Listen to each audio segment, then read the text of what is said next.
Horn কেতিয়াও তবলা হ'ব নোৱাৰে, পেঁপা হ'ব নোৱাৰে, ঢোল হ'ব নোৱাৰে। সেইটো ষ্টুডিঅ'ত হয়, সেইটো মিউজিক। আৰু যি নতুনকৈ যি গাড়ীৰ হৰণ তবলা বা মিউজিকৰ কথা যি কৈছে বিভিন্ন ধৰণৰ, আপুনি সেই বিষয়ত আপুনি কি আপোনাৰ কি মনত?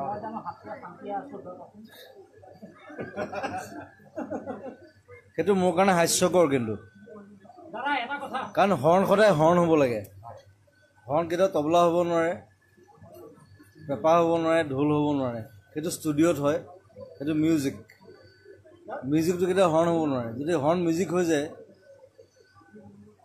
বা মিউজিক হৰ্ণ হৈ যায়, আমাৰ কাম নাইকিয়া হৈ যাব। গতিকে মই নাজানো কোন আমাৰ মানে কোনে দিছে নিৰ্দেশটো, কোনে দিছে, কোন আছে আমাৰ?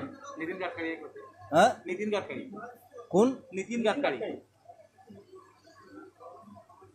তেওঁ নিজে লগাই লওক, আমাক নালাগে। সনি টিভিত যিটো KBC চলি আছে তাত অসমৰ মুখ্যমন্ত্ৰী প্ৰসংগই স্থান পাইছে। এই ক্ষেত্ৰত আপুনি মুখ্যমন্ত্ৰী কেনেকুৱা লাগিছে?